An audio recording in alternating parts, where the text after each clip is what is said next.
Hey there, Wolfpack fans. It's me again, Kenton Gibbs, with my main man, Grayson Boone, and we have an action-packed day to tell you about. We've got some walk-off dingers and some portal party action to be watching. We're watching the portal. We're watching balls leave the yard. We're seeing all types of good things and potentially good things happen with NC State. Grayson, you ready to get into it? Let's do it. All righty. Well, let's talk all things portal and NC State baseball on today's episode of Locked On Wolfpack. You are Locked On NC State, your daily podcast on the NC State Wolfpack, part of the Locked On Podcast Network, your team every day.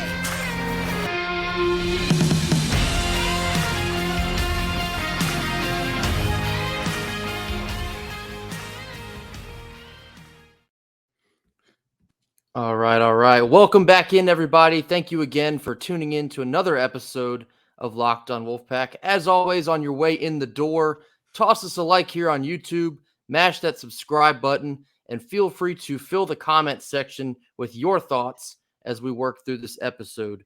We're going to start here talking about baseball, as that was probably the biggest news that occurred on Tuesday. It was a home game against North Carolina A&T, the Aggies. A fun little nugget here. They have never beaten NC State in baseball, not once. Came into this game 0-24 against the NC State Wolfpack, and while we made it probably closer than it should have been, we ended up making it 0-25 for North Carolina A&T. But enough about them. This is about us.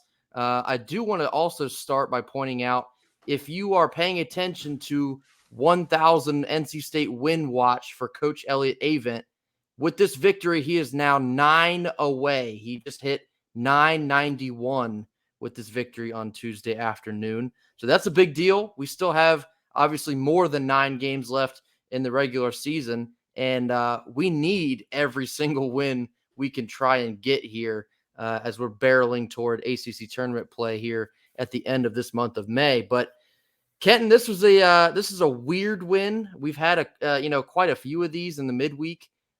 This one was no different. We got off to a slow start, which is something we've been seeing a lot of out of this team. I even saw Gino Groover make a couple comments post-game about how this is, for some reason, become a habit for this bunch. They're having a slow start and having to dig themselves back out of a hole. And as we've seen on many occasions this year, that's not what you want to do, because that is the definition of blank around and find out. We found out a couple too many times, but we're able to pull out the win on Tuesday by a score of 6-5. Kenton, were you able to catch any of this game? I know it was an early afternoon game at 2. Yeah, I was able to catch a bit of the end there, and boy, was it a glorious end to see. But I agree with both you and Gino Groover in that this team has to get off to quicker starts. There is no ifs, ands, or buts about it. And I go back to a game that I remember watching all of that I just was like, man, this is why you need a quick start. The Miami game, right? The Miami game where we get down, what was it, 6-0 or I think it was like 8-0 at that point. 8-0. Yeah. We climb all the way back, tie the game up, and then boom, they retake the lead with one swing. That is why you get off to better starts, because when you get off to a better start, all of a sudden, if you have a 5-run inning, now you set some distance. You've got some distance. You can afford to go down and play around and mess around with a North Carolina A&T. No disrespect to the Aggies. No disrespect to them. But you can afford to mess around and play around with some teams that are, quote-unquote, lesser. You can't afford that in conference play, and we've seen it time and time again. So I agree that with both you and Gino that a win is a win, and you'd always rather learn the lesson than a win. But at this point, when are you going to learn the lesson that we've got to get off the hotter starts? Right. The most important part there is a win is a win. I don't think, despite possibly the opponent, respectfully, of course, I don't think you should look at it as anything other than we won the game. And while that might have been frustrating in getting to that point, you ended up with the result that you started out to get. And they're not always beautiful wins. They're not always sexy. This was an ugly win, but it's still spelled the same. And so despite the struggles, despite the early struggles, as we got into an immediate 3-0 hole in the first inning, we were able to just chip away, find a way to come out with the win.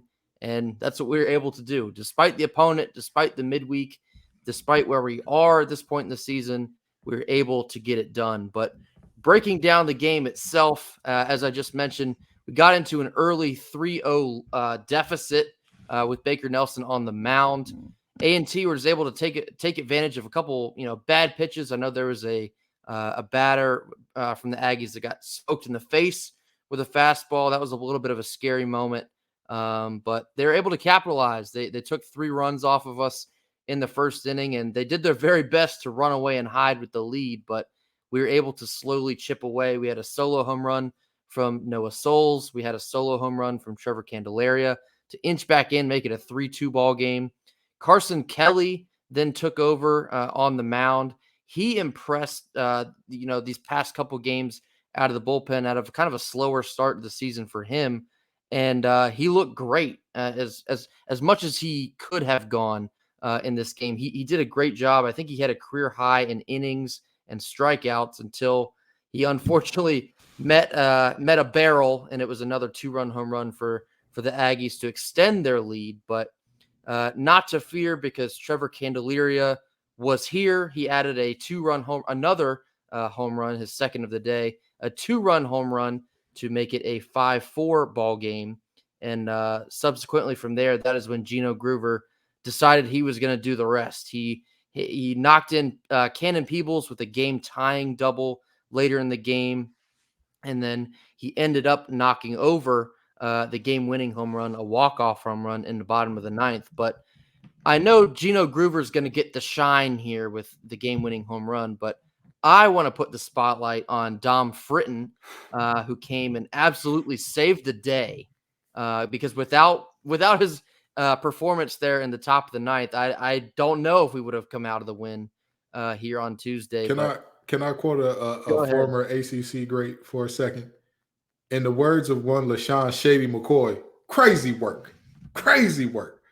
Dom Lucky Lefty Fritton stepped up on that mound and crazy work. Gets in the game, in the jam of all jams. The worst jam a pitcher could possibly be in. Bases loaded. No outs. None. And he does what? What did he do, Grayson? He does 3 punch outs sound good enough in that situation. Unbelievable effort from the freshman, and he's been nails for us all year. Of course, the majority of that being in a starting role. And now Avent's chosen to kind of tinker with the rotation. Maybe some Sam Highfill we'll see this weekend as a starter. But Dom Fritton's been arguably our best pitcher throughout the entire season. And now we're seeing him in more of a later relief role. He, effectively was the closer per se in this game on Tuesday. But the confidence to come in with the bases loaded and no outs and strike out not 1, not 2, but 3 Aggies to keep the score exactly where it is and give Gino Groover the chance to win the game on one swing. Unbelievable effort from Dom Fritton. And like I mentioned, Gino Groover, you're going to give him the MVP for this game. That's fine. But unofficially, you got to give the game ball. You got to give, first dibs on the post-game spread. Dom Fritton deserves it all here for keeping us afloat in the 9th inning. But unbelievable win. And like we mentioned, a win is a win. Real quick, what was Dom Fritton like? 2 or 3 pitches away from an immaculate inning? Like, he was close. I mean, he came in and he made no bones about it. He mowed through him with little to no, He said, defense, y'all can take the inning off. I got it. Me and the catcher about to play a good old game of catch. I'm going to throw the ball. It's going to hit your glove, brother. They're going to swing at it. They're going to swing at what I'm putting down. And, man, I'll tell you what. We call one of our players the mayor of Apex. Well, guess what? We may have the mayor of Fuquay Varina on this bullpen. He may be here. Because if there's ever an I'm him performance, if there's ever an I'm him moment, that's it. To come in that situation, that is insane. And the craziest part about the whole deal is people are forgetting this little tidbit about Dom Fritton because of how well he's performed. We're looking at a true freshman here. We're looking at a guy who, what was he, at prom this time last year? Yeah, he was in prom. Think about that. At prom around this time last year, and this time this year, punching out 3 guys to keep the game alive. The young man is so young, he doesn't even have a COVID year. He doesn't even have an extra COVID year. Think about that for a second. And he just came in and said, all right, now y'all said we got what going on? You said 3. 3 runners, bases loaded. All right, how many outs we got? None? Don't worry about it.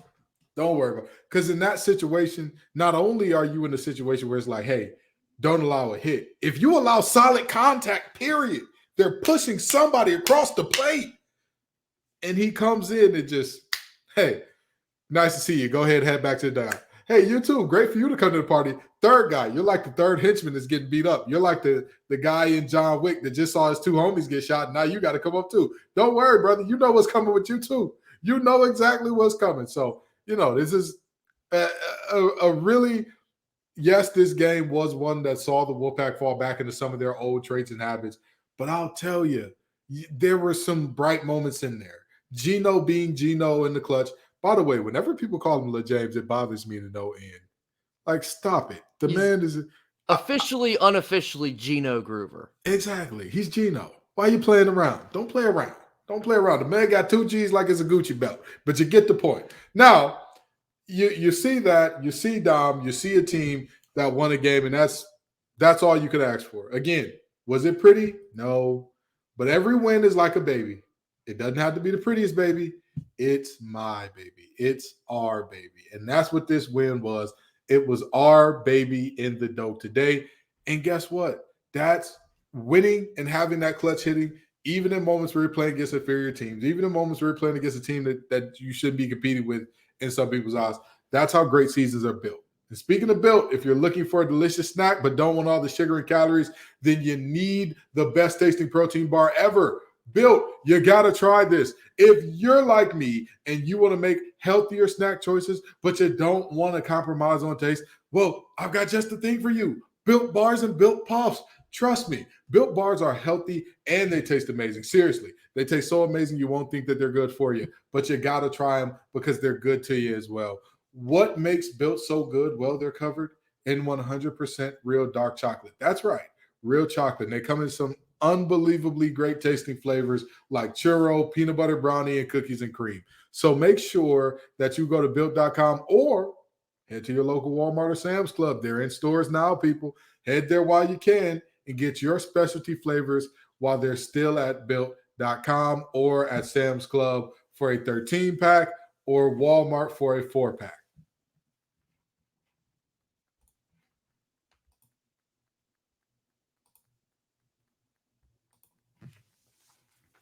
So, Kenton, I have some news. I have some Jaden Bradley news. We're going to kick it to our newly minted college basketball insider, Mr. Trilly Donovan. The most reliable source. Okay. The most reliable source. You guys still might not believe me, but I swear to you, the man knows what is going on in college basketball. So this was tweeted. This is later on Tuesday evening. I've seen a lot of people consistently asking, hey, Trilly, you got any of that Jaden Bradley scoop for me? It's been quiet the last week or so. With the last kind of rumblings I've been hearing of Memphis kind of metaphorically and possibly physically fumbling an NIL bag to get him into town. It sounds like they're still working on that, but we now see Arizona is in the mix. But most importantly, Kevin Keats and the Wolfpack are still in the mix. What do you make of this, Kenton? I'm looking at this and I'm saying to myself, so you're saying there's a chance. The scholarship numbers don't work out at the moment, but let me tell you something. If we're still in the battle right now, Keats knows something that we don't. There's something here that we don't know as to why Jaden is still on the hook to come to NC State or potentially coming to NC State or even looking at us when if you do the scholarship math for Arizona and Memphis, I'm fairly certain both teams have one available. I believe they both have a spot. Yes. And yet we on paper have 0 and something's going on. We're sold out at the moment. Yeah, well, I'll tell you what. I'll tell you, in the words of Cat Williams, every Chrysler 300 looks like a Phantom until a Phantom pulls up. What am I saying in saying that? I'll tell you, it looks like we have point guard. Our point guard room is packed until a guy like Jaden Bradley shows up. And then all of a sudden, some buttons get loosened up. Something happens. Things happen that all of a sudden it looks a little bit more malleable to allow a guy like him in. But I'm very intrigued as to what this situation is. I want to see what comes of this. And also some of the other portal news, which we'll get to a little later, is telling me that Keats definitely knows something. He definitely knows something's going on, because it's one thing for Jaden Bradley, but we'll get into it a little later. There's more to the story than just Jaden. Right. And so to see us consistently being linked here to Jaden Bradley, despite us being full with 13 scholarships, if nothing else, it obviously shows that Keats is not afraid to continue wheeling and dealing until he's decided that he has had enough. And, that's on one hand, it's exciting to me because you want your coach to have an edge to him like that, where you always, if you have an opportunity to get better and land a Bradley, you take that shot. We've said it on here several different times, but we're starting to see that being reflected here in these rumors and news coming out that Keats obviously has the same mindset. And so I like having that edge to, do whatever it takes to kind of close the deal on a guy like Jaden Bradley, even though you have these other teams that maybe, their NIL situation is perhaps a bit more handsome than we have here, or they have the scholarship availability. But here we are. We're still knocking on the door repeatedly trying to see if we can get Jaden Bradley to answer it. But I don't know. We're going to have to see how this shakes out. As we mentioned, I believe the transfer portal window closes on May the 11th. So that's going to be 8 days away here next Thursday? Yep. I mean, dominoes are going to have to fall here any day now, it would seem. So it's going to be interesting to see what happens. And the thing that I want to emphasize most about this, if you all are watchers or listeners of Locked On ACC, you've already heard me say this, but if you're not, let me reemphasize this for you. The reality is very simple. It is never your X's and your O's. It is your Larrys and your Joes that win ball games. That's the reality. And winning in the living room is where you win games. That's the reality. Everybody's system looks great when they got great guys in it, when they got great gals in it, when they got great players in it. Your system will look like nothing if your players are not about much. And the reality is very simple. If Coach Keats can continue to win in the living room, win these recruiting battles, it means a ton, especially for a guy like Jaden Bradley that has, 3 years of eligibility left? Yep, that's correct. So he comes in and gets a full complement, as much of being NC State's point guard as you could imagine. This is a situation I'm keeping my eye on closely. I'm keeping my ear to the streets. Hey, what's going on now? Talk to me, Pavement, because I'm listening. You talk about, giving a guy the keys to the kingdom. A guy like Jaden Bradley here, he'd get the keys to the kingdom, the house, the car, the shed, the storage unit. We have them all here in Raleigh for him. So I don't know. It's going to be interesting. We got about a week and a half left to see how this is going to turn out, but I'm pulling for Keats to get it done in the living room. He's gotten it done, 5 times already this spring. So we're going to have to see if he can get it done a 6th time.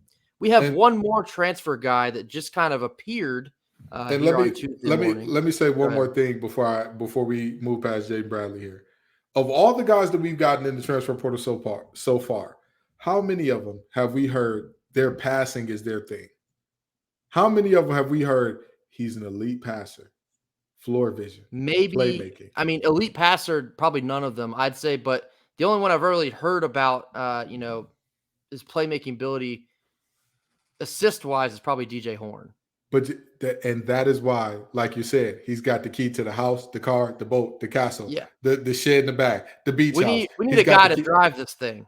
We need somebody who can set the table for all these great scores that we got coming in, for all these great scores that we got on the roster now. We need somebody that's going to set them up to knock it down. Proceed, though, Grayson. Yes, and this new transfer name we've been linked to, I'm going to get to him in just 1 second after a word from our sponsors.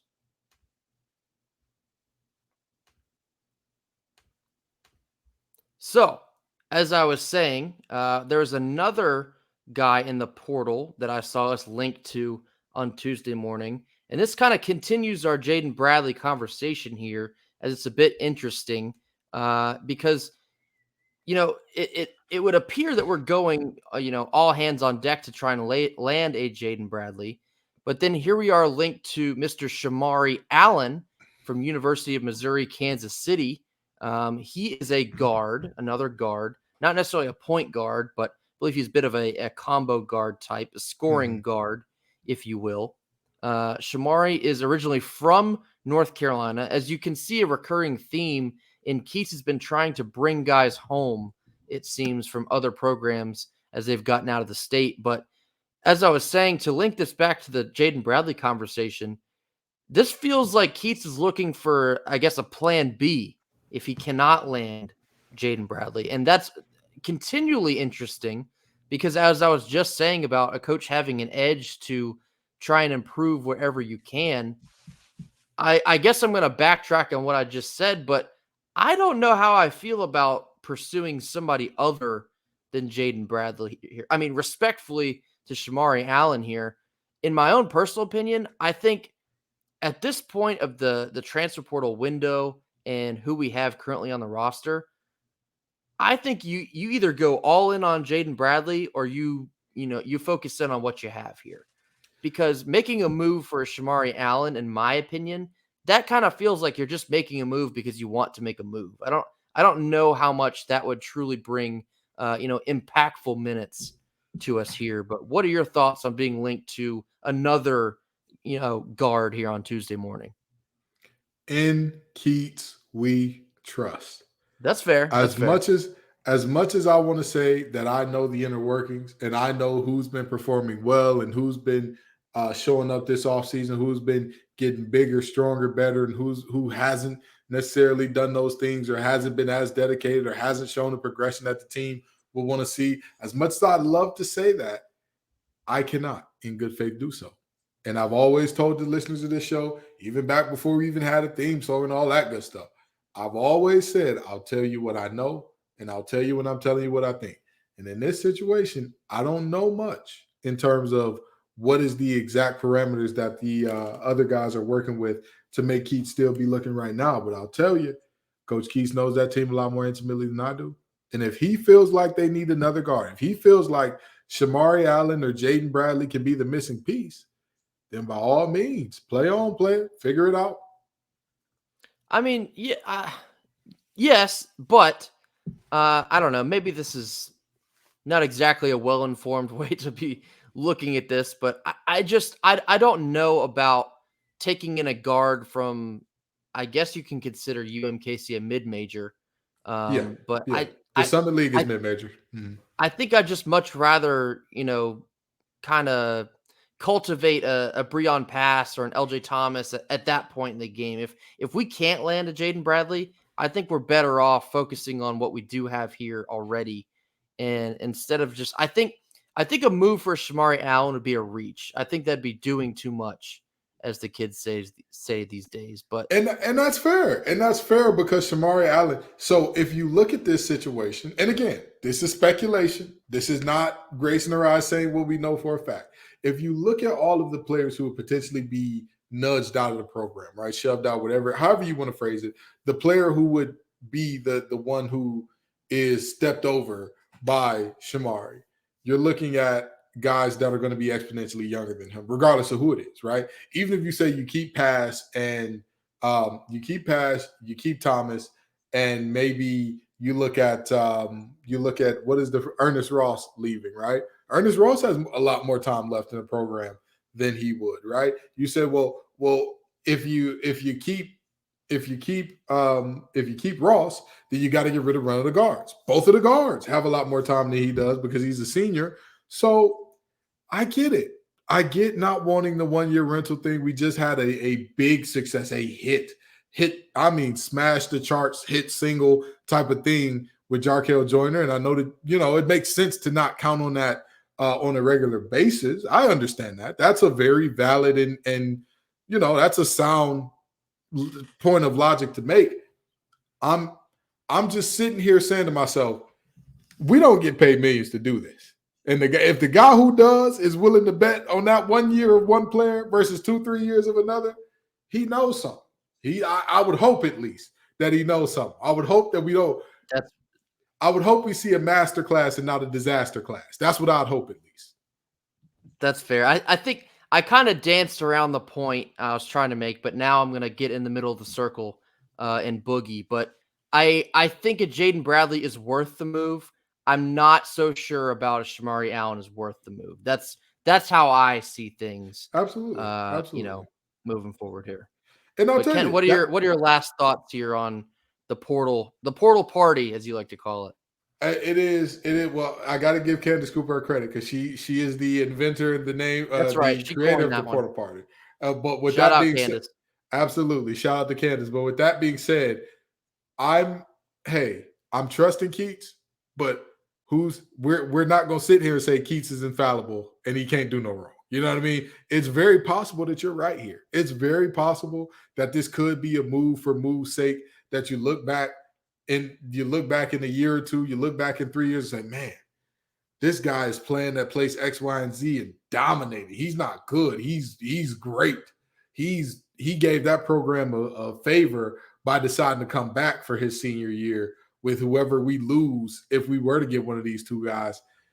It's possible. It's possible, but I'm always going to lean on the side of until I see you cooking up something terrible, I'm going to trust you in the kitchen. I'm going to trust what you do.